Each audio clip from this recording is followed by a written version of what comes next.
say a total Ghana the idea and then but so now the attention against the total next early kick-off next Barcelona on Olympiacos Massa and now game now no ship papa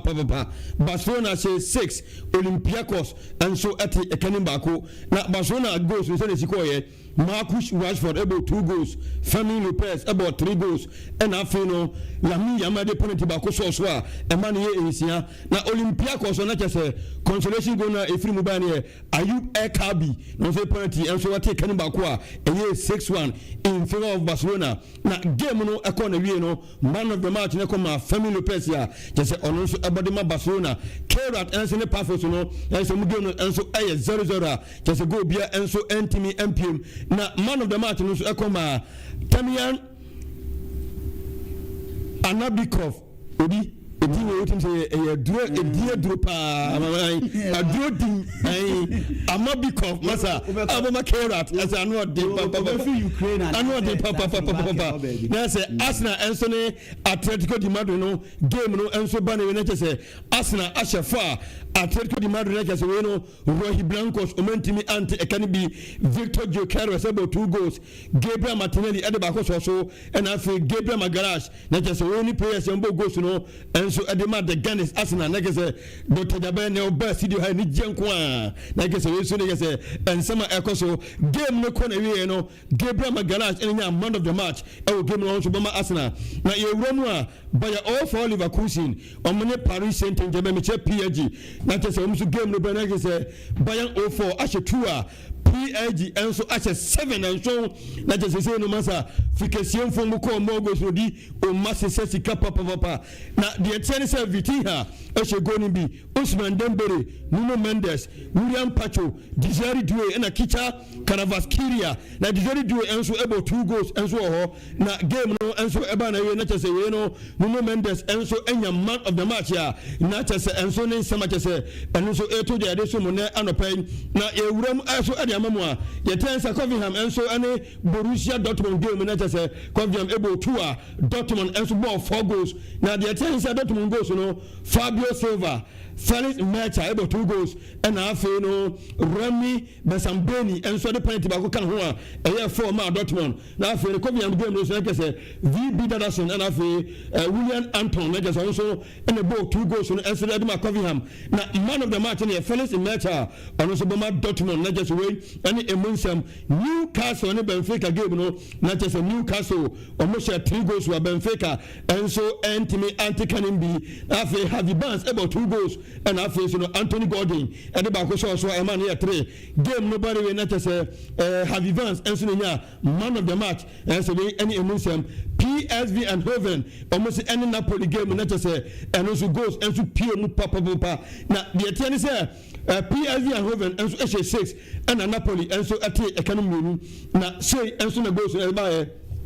Shea goes like as a drought, and so I feel Ricardo Pepi, and I feel Dennis Man able 2 goals, Ismail Saberi, and I feel Alessandro Bragono, and so and a boss has 6 goals, Adema and Hoven. Now, a Napoli goes like as a Scott McTominay, and a boss has 2 goals, and so Adema, Napoli, game, Abanawena is a drought, and so Mama and Hoven, only man of the match, USG, and I feel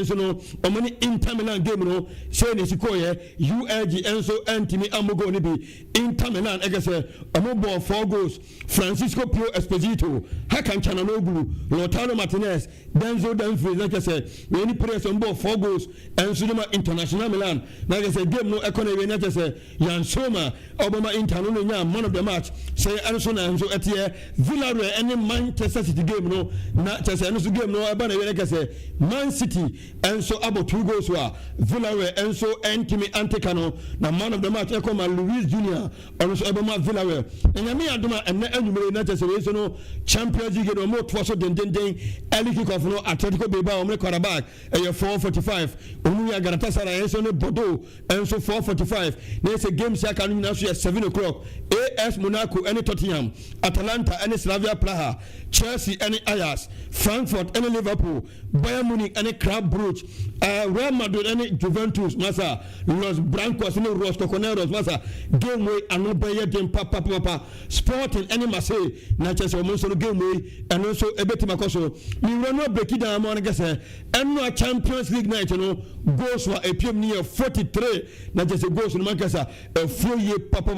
na so hwe ma press America bobo mudi no na gese o mo so nya man of the match as say no o mo hwe no say play o be yi bako Family Lopez, Nuno Mendes, Victor Gyökeres, Ferris Necha, Denzel Dumfries, Savio, Anthony Gordon as the players we know. Not just some to make history. Our Champions League night. Now the tennis as I say no. 3 wins with 3 clean sheets. That's a Champions League. Arsenal, Man City, any Newcastle, not just we know. On the 3 wins, on the go. Also, Anthony Ento, on Martinum, where any amongst and some Arsenal first go so making history. Now, Arsenal, my last 7 games against Spanish teams, and like I say, we know 5 different opponents to my show. I say, we're in some room. Now, the attention money at Atletico Madrid, a 4-0. On money Athletic Bilbao game, so on the boy, and also a 2-0. And I think, I'm going to Madrid, Real Madrid 3. Omani next Real Madrid says you know. Almost Real Madrid 2-1. Omani Girona almost 2-1. Omani Sevilla almost 2-0. And I think so almost any Sevilla boy you know. Almost 2-0. Arsenal 4-0. Masa. Almost sorry game and so any some get to akra. We any some answer no. If we the Gunners and so Australia ba. Na me one more Ellen Haaland Australia you say no. He's our house we make you know another year. So Jomwa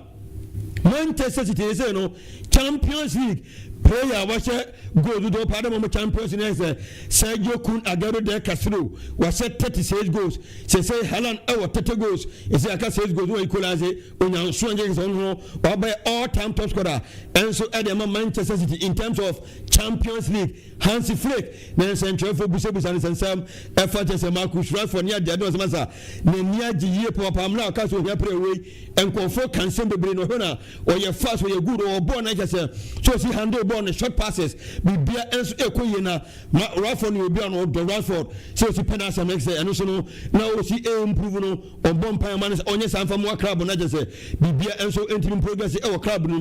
Arsenal I guess you know or first Champions League history you know or with 7 games in a row I just say against Spanish Club America can't have some no not just emotional echo money now Family Lopez what about the youngest player to score a hat-trick for Barcelona in UEFA Champions League since Christian Chero we do 2012 like I say we know Abrante Family Lopez no and also etimo make history e wo Barca campo and also no enye asamketo akura said the media kan say we know Ellen Haaland say 12 consecutive games scored like I said over games at also consecutive 12 do me like I said no or she goes you know she goes say 18 goals in last 14 games for Man City masa Ellen Haaland can home like I say we and so in some room say one report and I can say bianwa or can say be say Real Madrid for no on bet him account the Nupobia or no the president of Barcelona Football Club or see game no amokwa ko born Miami and Chebian and Penny for the Masa and somebody like can say game against Villarreal no and ya dey say mko born Miami na sa game we no mbo no say we no born Villarreal home sa home no hotel na say we no omo pitch ne sire kese we la Serimeka and hono bebo sa game we into one report okay kan won sem bia nya botre keka na say we no Spain hon empenifo untimi emfa utumi enya de ope 3 Champions League games with Barcelona 4 goals 1 assist Marcus Rashford masa Man U for and for anya Odiasempa mu team no e say okoya McTominay so enso edinidi e wo Napoli kese we no enya ahogro so kura Marcus Rashford no we say Clasico a big match and unti kran kan no Barcelona no watwen ontimi twere say no na se ke kan den dia o twese game we enyame adoma weekends you know na just we enso betima baswa ono so be ye de opebia e no mu bisa nse ne prefer position e fa na coach de be ope e so nko no pe winga hono mo da win so no say ke betima bo ne pa but ono no be bia coach be ka so no bia no onua sem bia obey na ke so so ye duma den e de ma Barcelona the last one military se mini Odiasempa and so ye de wura efise mu no say in October Nuno Mendes say already no there's a 2 goals plus 4 assists there's a salad back we adwuma obono ano di ye podi mpesika na mukoti mu na mukoko fa no na ma chiri ho enye you know Nuno Mendes asem na making one day nyana de ya pepa now club be nyana ompe Nuno Mendes o pa se ben o was a Rashford say was a Rashford what is it oh no Mas obo say my so masa 1 season pay. Yeah, 1 season pay. Buy you go so here and I'm saying 1 season. Go so obono. No player there enjoy no lone player. Bebu hono ma kwa so we hunu ntema kokosha she obasa. So obo says me my so sa. Obogos. I say no ye dey for the hunu so yeah dey fisa me to aso sisi wa man standard rose Katakyie 90.9 FM ya shas here every Jordan ayu aso they say we are Leicester City this season after and now register the first assist of the season we now say we any some free player no aso kan yen say so we him say season no e betimi akoyi kama e wo ho e de na Asante Kotoko na no Sunday after some work e boy na me adoma Archimedes which is Friday and no return match no e be ko so e wo work one na nyankofo mu ye work one de e wo Morocco on de ano e de pisi Asante Kotoko e we zulu training and advance party no e wram ho na koyen toto ye se de be ya wo tina club no and I say ne club na advance party no wram ti ana Asante Kotoko team no ebu na ni na akoko pie Morocco no ahwe na bibia akoso e de amamo na ura with I work for na so ya te se jama bi amo hye ne hono no enye asem ketu akra bo se ohwe che so 20 years am na Asante Kotoko chia 20 years echi na se omo ba na mo fa de na World Cup ade na ye ne te Ghana hanum na eti Ghana hanuma yoya yinu omo tese omo fa ni serious jama hodo omo bono enye asem ketu akrampo ho ma we en ensembe free Asante Kotoko game no abeka na ye bo Asante Kotoko communication director and as a communication member ba ko so ye ni da kon na odi to bia se who compare Asante Kotoko any work na the distance no emu wa papa we say nyina tum se Kotoko any work na de tese udi ese tese u free kanini ni Lazarus ntem no emu wa papa yenti nsema o de tu dia fa ho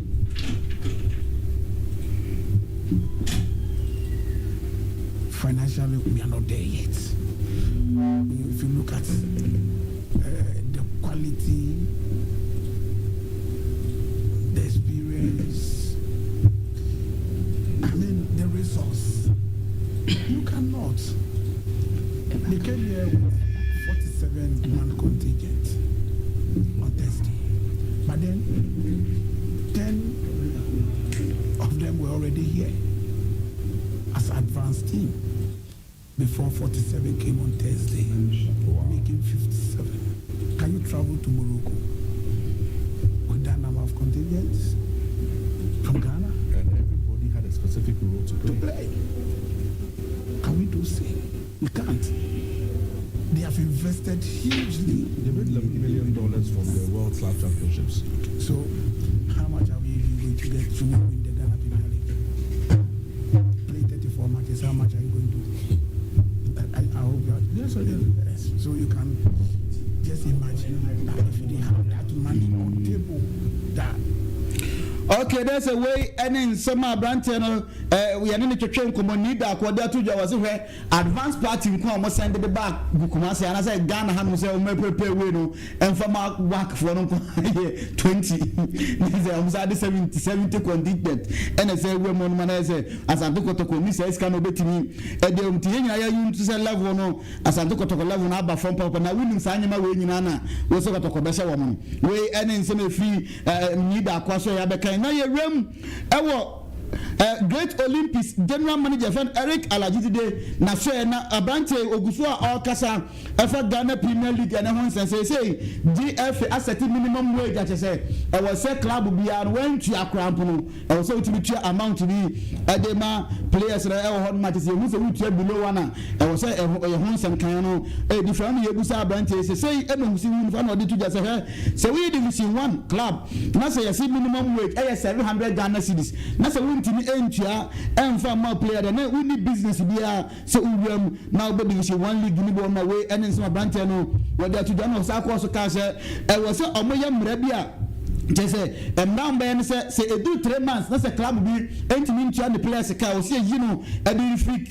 competition now na for grant players ni na say free agent betimi free club no makosi akan e for we ene na nhye na say na dwenkyira or the to the honor say can say or say club bia season bia be shase na say month bia no or say club bia na account statement e be to the na say betimi sponsor club na so betimi atua players ne ka wansa ni amana kwan amanasi akan bi ewo ma we ene nsensema abante no wode atudane ewem ewo Black Queens as we say man no omowem ewo Egypt say first and second leg ni nyina no omowem ewo first leg o me so mo Egypt man no omo ya hobo dendende omo be boy ni hihihye ewo hono ma we ene ensema efi emaba one asoye abekan yensa ewo na ewem ewo Ghana Premier League mu na a match day 6 the one start kakra yensa akano e da 6 weeks yabo no say matches yabo no 51 matches home wins 28 away wins 8 penance away wins in the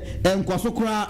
draws yabo 15 91 goals na so far APM Ghana Premier League after match day 6 no home goals no 62 away 29 first half goals nko aba no 38 and second half goals aba nko no 53 on my way no sensima yedi go yellow cards 171 and abam so far red card 6 and APM penalties 11 and aba penalties ni nyina no omotimi aba say Ghana for your penalty ni be your own goal 3 and APM on my way and so if Ghana Premier League match day 6 ni start no aba beto aba kan yensa and anope e wona team of the week no aba beto just say NSC ko Musa Zakari wono e goalkeeper with them we na kan ma Samates e wo hon matches na watch you know no money bo e ko eni papa e wo e chire no Emmanuel Kofi Essien David upon Afran House of Folk Abdul Razak Hassan Bechem United and Abdul Aziz Webro Oblast Womo and Chile Hono qualify Honma in FIFA say NCT Richard Kote Amon one Gold Stars and Osinaka Emmanuel Mate Mediama LC and